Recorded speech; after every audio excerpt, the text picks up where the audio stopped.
EU commits to phasing out dependency on Russian fossil fuels. The European Union is seeking to fully phase out its dependency on Russian energy, well before 2030, to ensure the 27-nation bloc no longer faces difficult decisions about hurting their own economies in geopolitical crises like the invasion of Ukraine. 326. Brussels. The European Union is seeking to fully phase out its reliance on Russian energy, well before 2030, to ensure the 27-nation bloc no longer faces difficult decisions about hurting their own economies in geopolitical crises like the invasion of Ukraine. The EU leaders meet in Versailles outside Paris for a two-day summit starting Thursday and will be working on ways to phase out our dependency on Russian gas, oil and coal imports, said a draft of the summit declaration seen by the Associated Press. The European Commission unveiled proposals Tuesday to make that happen, including diversifying natural gas supplies and speeding up renewable energy development. The EU's executive arm said its measures can reduce EU demand for Russian gas by two-thirds before the end of the year. We must become independent from Russian oil, coal and gas, Commission President Ursula von der Leyen said in a statement. We simply cannot rely on a supplier who explicitly threatens us. The EU imports 90% of the natural gas used to generate electricity, heat homes and supply industry, with Russia supplying almost 40% of EU gas and a quarter of its. For well over a decade, the EU has felt increasingly stuck when it came to addressing its deteriorating relations with Russian President Vladimir Putin, but the prospect of leaving tens of millions shivering in the winter cold because of a dearth of fossil fuels or sky-high prices limited the political options.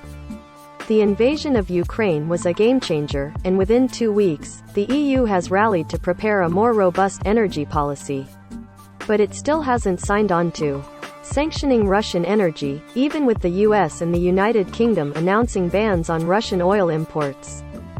Already committed to the rapid development of renewables because of climate change, they will accelerate the process now to buttress their political independence.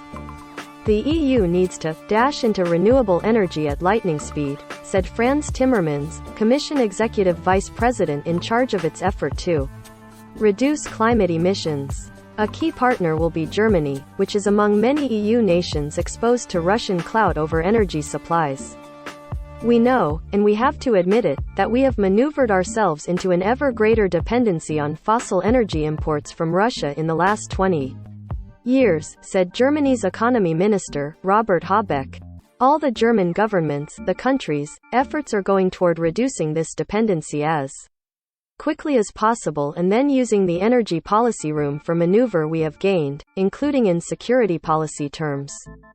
Energy prices have been high for months because of low supplies, driving up the cost of everything from utility bills to food as businesses pass along their costs to customers. Besides ramping up renewables, the EU's Commission said Europe could diversify its energy supply by purchasing more liquefied natural gas brought by ship instead of through pipelines from Russia and by getting more pipeline imports from non-Russian suppliers.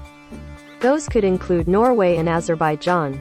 Larger volumes of biomethane from organic sources such as agricultural waste and production of hydrogen for fuel cells could contribute, too. The EU Commission also said it would seek legislation to require that underground gas reserves be filled to at least 90% by the start of the winter heating season. Failure to do that this year led to extremely high gas prices.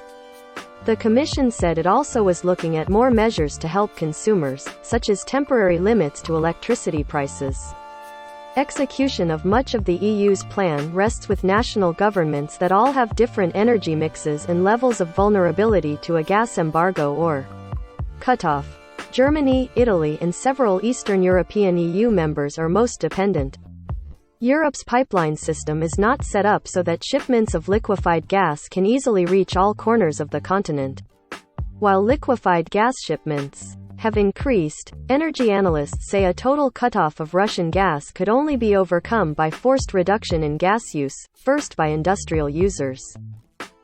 AP writer Geir Molson contributed from Berlin.